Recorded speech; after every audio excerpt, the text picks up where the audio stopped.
아마 몇 주 전이었을 겁니다. 서울에 있는 어느 한 교회에서 리더십 훈련을 하면서 가혹행위가 있었다는 그런 기자회견이 있었습니다. 아마 이 기사 보신 분들도 있을 것입니다. 그런데 그 언론에서 보도된 그 기사의 제목들이 굉장히 충격적이었습니다. 리더십 훈련 중 인분을 먹으라고 해. 공동묘지에서 갇혀 있었다. 아니면 나무에 묶여서 채찍질 당했다. 뭐 이런 식의 기사들이 나와 있었습니다. 충격도 많이 받았고요. 깊은 한숨 나왔습니다. 이게 무슨 소리야? 인터넷을 통해서 제가 그 교회가 어떤 교회인지를 찾아봤습니다. 혹시나 이단인가 싶었어요. 근데 좀 당황스럽게도 그 교회가 제가 속한 교회였습니다. 대한민국 장자교단, 제일 큰 교단, 제일 정통성 있는 교단이라고 하는 합동축교단에 속한 교회였습니다. 제가 그 목사를 만나본 적이 없지만 저와 같은 신학교를 나온 제 선배 목사님이셨습니다. 인터넷에 난리가 났었습니다. 교회가 엄청나게 욕을 먹었고요. 교인들은, 그 교회 출석 교인들은 나간 사람들이 악의적인 험담을 하는 것이다 라고 말을 하고 있고, 그러나 여론은 그 교회를 문 닫아야 된다고 청원하는, 청와대 청원이 올라갈 정도까지 굉장히 악화되었습니다. 지난 주중에 그 교회가 속한 노회에서, 상위 단체입니다. 교회를 관리하는 단체인 노회에서 임시노회를 열어가지고 이게 어찌된 사건인지를 확인하는 진상조사위원회를 구성을 했었습니다. 그리고 그 목사님은 노회에서 이제 부노회장이셨는데 부노회장을 사임을 했었습니다. 노회 석상에서 목사님께서 나와가지고 교회가 그런 일을 한 적이 없고 많이 오해되고 그다음 과장되어서 이런 일이 생겼다고 그렇게 이야기를 했었습니다. 물론 사과를 먼저 했습니다. 사과를 하면서 그렇게 이야기를 했었습니다. 노회 진상위원회 구성이 되었고 또 법원에서도 이미 뭐 수색해가지고 현재 수사를 하고 있다니까 누구 말이 맞는지 우리가 나중에 지켜보고 그때 판단하면 될 것 같습니다. 지금 그래서 뭐 그 교회가 옳다 그러다 말하자는 얘기는 아니고요. 다만에 이제 이런 사태를 보면서 제가 고민을 하는 겁니다. 목사로서 대체 우리는 무엇을 가르치고 있고 우리는 무엇을 배우고 있는가? 제일 처음에 그 기사를 볼 때 제가 처음에 말했듯이 뭡니까? 뭐 감옥에 갇혔다니 아니면 교도소 와서 있었다니 공중묘지나 트렁크에 뭐 몇 분씩 갇혀 있었다니 뭐 그런 건 이해를 못했었습니다. 그 다음 인분을 먹였다면 더더욱 상상도 못할 일이고요. 이 사람이 뭐 그렇게 맛있는 게 얼마나 많은데 그걸 왜 먹여요? 그런데 40에 하나 감한매를 허리띠로 뭐 맞았다. 39대를 맞았다는 소리죠. 제가 그 내용을 들으면서, 읽으면서 왜 이런 일이 생겼는가를 제가 어느 정도 이해를 할 수가 있게 되었습니다. 잘했다는 얘기가 아닙니다. 왜 그 교회에서 그러한 프로그램을 진행했는가 하는 부분을 이해를 할 수 있었다는 얘기입니다. 고린도후서 6장을 보시면 사도 바울이 자신이 하나님의 일꾼으로서 하나님께 쓰임을 받을 때 많은 환난과 핍박을 받았다는 그 사실을 그가 이야기를 합니다. 그리고 오늘 이 같은 본문 11장에서 그 박해의 구체적인 내용이 무엇인지를 자세하게 설명을 하고 있는 것입니다. 23절입니다.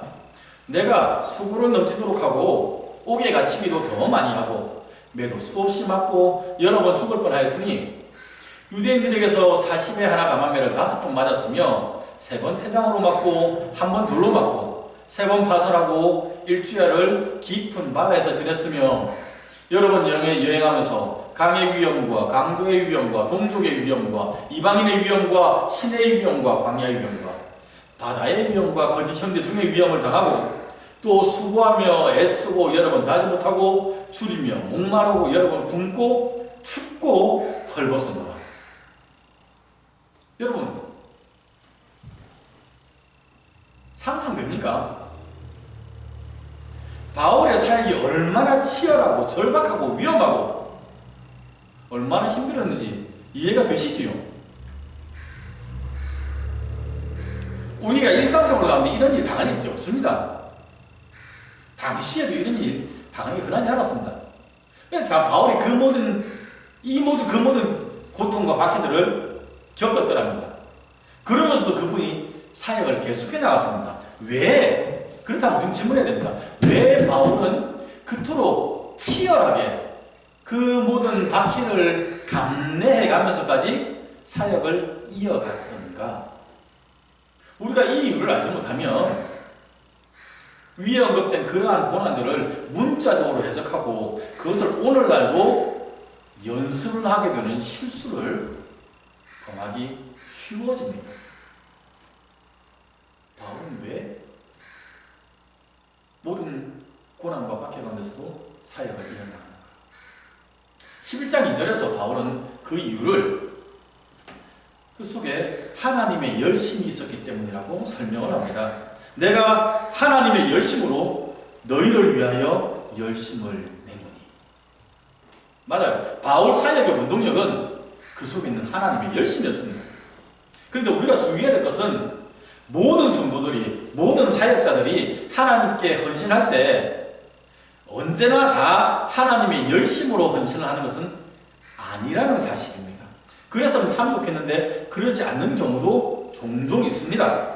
지난주에 우리가 살펴본 것처럼 때로는 자기를 칭찬하는, 스스로 자기 잘난 맛에 하는 헌신도 있고요. 하나님 정하신 한계를 따르지 않고 스스로 지나쳐 나가는, 성령님보다 앞서 나가는 열심도 있을 수가 있고요. 로마서 10장 1절부터 3절에는 이스라엘 백성들도 하나님을 향한 열심이 있었더랍니다. 그런데 그들의 열심은 올바른 지식을 따르는 것이 아니라 하나님의 의도 모르고 자기의 의를 드러내기 위해서 힘써서 하나님의 의에 복종하지 않는 잘못된 열심이었더랍니다. 여러분, 충격적이지 않습니까? 두렵지 않습니까? 말로는 하나님을 위한다고, 이 모든 것이 다 하나님의 영광을 위한 것이라고 당당하게 거리낌 없이 주장을 하는데, 하나님의 열심이 무엇인지 알지도 못하면서 하나님의 열심이라고 주장하는 사람이 있다는 얘기입니다. 하나님의 의가 무엇인지로 알지 못하면서 자기의 의를 드러내기 위해서 하나님의 의, 하나님의 뜻, 하나님의 방법과 어긋나는 반대되는 일을 부적부적 해나가는 겁니다. 그래서 하나님께 불순종하는 일을 해나가면서 자기 스스로는 이것이 하나님의 열심이야, 이것이 하나님을 위한 것이야 라고 착각하면서 헌신을 하는 사람들이 있다는 얘기입니다. 하나님을 거스르는, 하나님의 뜻을 거스르는 행동을 하는데요. 이게 위험한 겁니다. 그런데 그분들이 처음부터 그랬을까요? 물론 처음부터 그랬을 수도 있습니다. 그런데 보면 처음에는 하나님의 은혜와 하나님의 사랑과 하나님의 열정에 사로잡혀가지고 일을 시작하다가 점점 시간이 지나가면서 본질을 놓치고요. 형식만 남는 수가 있습니다. 시스템만 남고 하나님 마음을 놓쳐버려요. 그러니까 주님께서 말씀하셨던 것처럼 율법이 더 중요한 바 공의와 사랑과 긍휼을 버렸다는 그러한 모습으로 나아갈 수가 있습니다. 열왕기상 19장 10절에는요, 내가 하나님을 향하여 열심히 특심했습니다 라고 당당히 어필하는 한 사람이 등장합니다. 우리가 잘 아는 엘리야입니다. 사실 엘리야는 자타가 공인하는 하나님을 향한 열심이 특별했던 사람 맞습니다. 이스라엘 왕 아합이 정신이 나가가지고 우상숭배 정신없이 하고요, 온 이스라엘을 하나님께서 떠나가게 만드는 그런 잘못을 범할 때 당당하게 그 앞에 서서 하나님의 뜻을 선포했던 사람이 이 엘리야였습니다. 갈멜산에서 바알의 선지자를 모아놓고 불로 응답하는 신이 참신이라는 것을 증명하자고 해가지고 그들과 대결하며 하나님의 응답을 그들 가운데 보여줬던 능력의 종이 이 엘리야였습니다. 450명 혹은 850명 되는 사람들과 맞짱 뜬 사람입니다. 그러니까 죽음을 두려워하지 않고 하나님을 위하여 헌신했던 특별한 열심을 가진 사람이 엘리야 맞습니다. 갈멜산에 모였던 이스라엘 백성들을 향하여 너희들이 언제까지 머뭇머뭇하겠느냐? 하나님이 참신이면 하나님을 따르고 바알이 참신이면 바알을 따라라. 사실 이 말은 하나님께 돌아오는 회개를 촉구하는 건 아닙니까? 민족들 다수를 향하여 당신들이 잘못되어 돌아오라고 회개를 촉구하는 그 믿음의 인물이 바로 이 엘리야였습니다. 그런데 지금 본문 19장에서는 이 엘리야가 로덴나무 아래에 누워가지고 하나님께 시위합니다. 하나님, 이만하면 족합니다. 충분합니다. Enough is enough. 내 생명 거두어가 주세요. 막 죽여주세요. 내가 일 못하겠습니다. 하나님이 그를 천사를 시켜서 기력을 보충해가지고 하나님의 산 호렙으로 불렀습니다. 호렙에 도착해서 하나님이 나타나신 거예요. 그 하나님께 지금 엘리야가 이야기하는 겁니다. 하나님, 내 하나님을 향하여 열심히 특심했던 사람입니다. 내가 가지고 있었던 과거에 그 열심을 추억처럼 훈장처럼 하나님께 들이밀며 하나님께 항의하고 있는 겁니다. 그런데 놀라운 것은요, 우리 하나님이 엘리야 속에 있었던 여호와를 향한 특별한 열심, 거기에 대해서 아무 말씀 안 하셨습니다. 웬만하면 엘리야, 니 참 수고했네. 내 잘 알지. 네가 나의 열심을 가지고 얼마나 헌신했는지 내 잘 알지. 우쭈쭈 뭐 이래줄 수도 있을 것 같은데 하나님이 위로의 말씀 한마디도 안 했습니다. 엘리야의 어필을 들으신 다음에 말씀하신 분은 너는 내 길을 돌이켜 광야를 통하여 다메섹으로 가서 하사엘에게 기름을 부어서 아람의 왕을 삼고, 그리고 예후에게 불어서 기름을 부어서 이스라엘의 왕을 삼고, 엘리사에게 기름을 부어서 너를 대신하여 선지자가 되게 하라. 새로운 사명을 툭 던져주신 겁니다.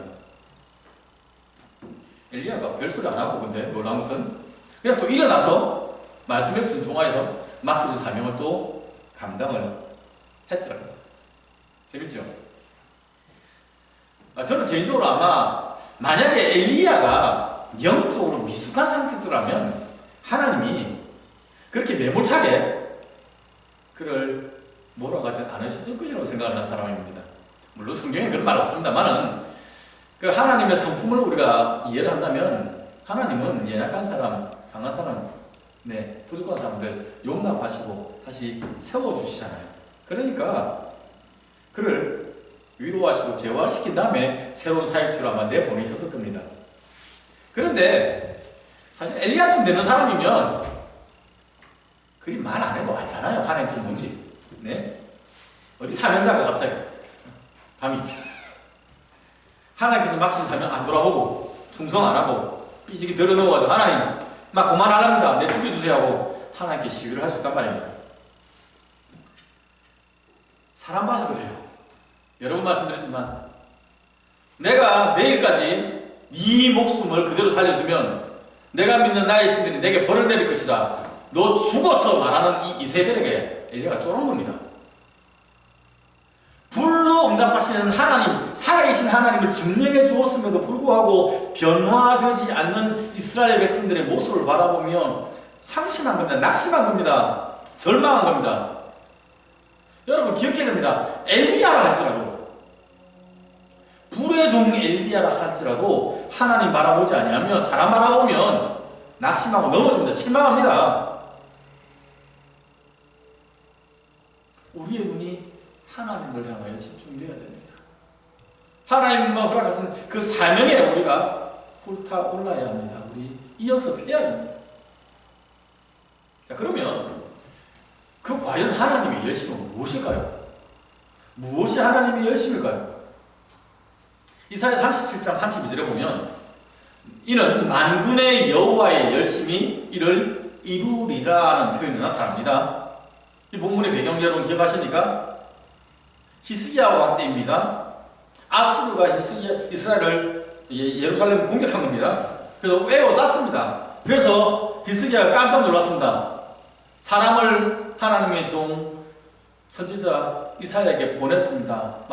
메시지를 전하는데 지금 우리를 위하여 기도해 주세요. 지금 이 상황 너무 절박합니다. 여인이 해산을 해야 되는데 아이가 산도에 걸렸는데 나도 못할 만큼 절박한 상황입니다. 당신이 하나님께 우리를 위해 기도해 주세요. 하나님께서 히스기야의 기도 요청을 들으셨습니다. 그리고 말씀을 하신 거예요. 걱정하지 마라. 내가 너희를 구원해 줄게. 이 땅의 소산을 먹고 이 땅에 씨를 뿌리고 그리고 그 다음 해에 그 땅의 소산을 여기서 이 땅에서 거두어 먹게 될 것이다.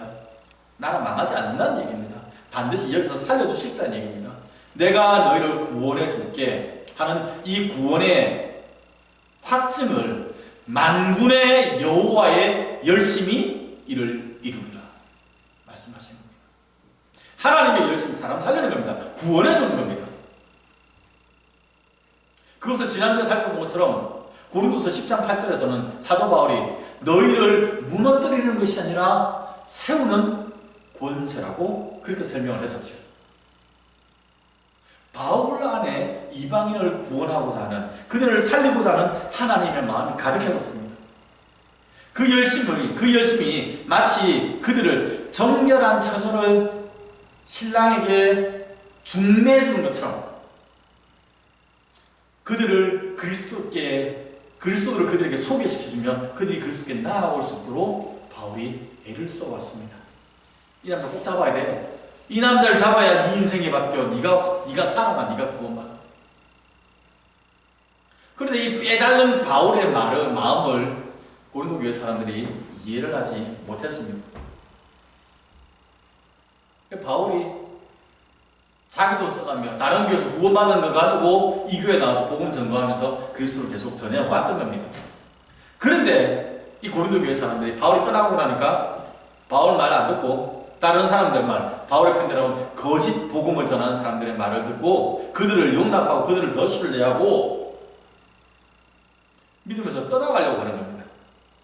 그래서 바울이 충격을 받은 거예요. 이야, 말도 안 돼. 헐. 이 사람들은 돌려 말하면 말을 못 알아듣는구나. 그냥 아무 말 안 하고 그냥 섬기면 눈치를 못 채는구나. 아, 내가 자기들을 사랑하고 자기들을 섬기고 자기들에게 도움되게 하기 위해서 내가 일하고 있다는 것을 이 사람들은 깨닫지를 못하는구나 하는 엄청난 놀라움을 가지고 그들 수준에 맞춰서 설명을 하는 게 오늘 본문의 내용입니다. 바울 자신이 그들을 얼마나 하나님이 열심히 사랑을 했는지, 그들에게 복음을 증거하기 위해서, 그들을 살리기 위해서, 예수 그리스도를 소개하기 위해서 얼마나 큰 희생들을 치렀는지를 바울이 하나씩 말을 해주는 겁니다. 그게 앞서 우리가 살펴봤던 매맞고 갇히고 핍박받았던 그 일입니다. 그러면 바울이 오늘 그 23절 이하에 있는 그러한 모든 구체적인 바퀴를 기록을 한 이유가 뭡니까? 당신들도 나를 본받아서 이런 고난을 받아야 한다라고 협박하고 겁주는 겁니까? 예수 믿고 나면 여러분이 세상과 다른 기준을 가지고 살 것이니까 이 정도 밖에는 각오하고 있으십시오 하고 미리 예방주사 놓는 겁니까? 아닙니다. 바울의 의도는 자신이 이런 고난을 겪었다는 것을 자랑하는 것도 아닙니다. 그리고 그들 보고 당신도 이런 고통을 겪어야 된다고 고난으로 초대한 건 더더욱 아닙니다. 오히려 내가 이러한 고난을 겪어가면서도 당신들에게 그리스도를 증거하는 일을 멈추지 않습니다. 왜냐하면 그리스도가 당신들을 살리는 분이시기 때문에 그렇습니다. 현란한 말로 경건한 척하며 잘못된 거짓 복음을 전하는 그 사람들을 여러분은 받아들이고 있지만 그 사람들은 복음의 진리도 모르고 복음을 지키기 위해서 고난도 받지 않았던 거짓 선지자입니다. 여러분, 내가 이렇게 피 터져가며 목숨을 내어놓고 여러분께 전하는 이 복음을 여러분 놓치지 말기를 바랍니다. 내 속에 있는 하나님의 열심을 여러분들이 이해하고 하나님께로 주님께로 돌아오기를 바랍니다는 이 바울의 피 끓는 애원이 23절에 있는 그 내용들입니다. 이게 바울의 의도입니다. 28절에 기록된 것처럼요, 바울이 이야기하는 거예요. 이런 고난은 사실 나한테는 고난 주기도 웃긴다. 그보다 더 큰 문제는, 내가 더 많이 염려하는 것은 내가 앞으로도 또 다른 고난을 받을까봐 염려하는 것이 아니라, 여러분 고린도 교회 성도님, 당신들이 아니면 다른 교회 성도들이 믿음에서 떠나갈까봐 그것을 염려하는 그 걱정이 나를 더 두렵게 만듭니다. 여러분, 내 맞는 거 할 수 있어요. 또 할 수 있어요. 그것보다 더 염려되는 것은 당신들이 신앙에서 떨어져 나가는 겁니다. 여러분, 이 순간에도 지금 바울은 무시하잖아요. 바울은 지금 이제 사도 아니라고 무시하고, 바울이 돈을 탐하는 나쁜 놈이라고, 그리고 헌금 떼먹는 사람이라고 중상모략하는 그 사람들에게도 바울이 이 순간에도 나는 당신들이 잘못된 길을 갈까봐 염려하는, 그게 나한테 제일 큰 고통입니다. 매만 고통보다, 죽음을 직면한 그 고통보다 그것이 더 힘듭니다. 그 순간에도 하나님의 열심으로 그들을 바라보는 바울의 관심은 거기에 있었습니다. 여러분, 우리가 왜 환난과 핍박을 견뎌내어야 하는지 그 이유를 기억하시기 바랍니다.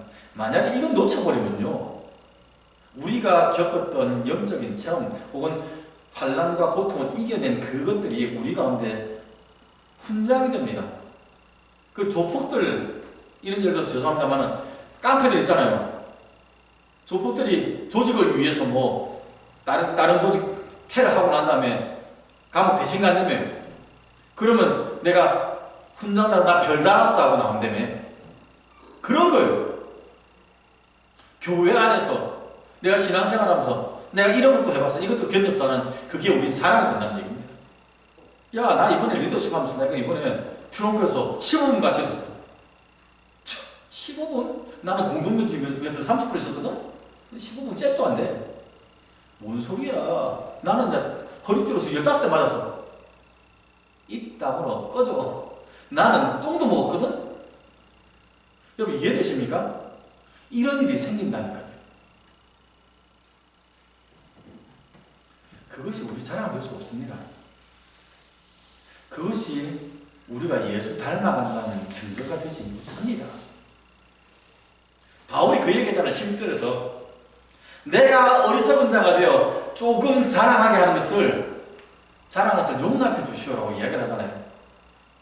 정말 내가 이런 말 하고 싶지 않은데, 내가 이렇게 하면 내 적성에도 안 맞고 하기 싫은데 도무지 말을 못하니까 내가 이렇게 여러분 알아듣기 쉽게 말을 해줄게요. 근데 정말 여러분 이거 바보 같은 짓이에요. 어리석은 짓이에요 라고 말을 하면서 한 게 오늘 본문의 내용이에요. 그런 거 자랑하는 거 어리석다는 얘기입니다.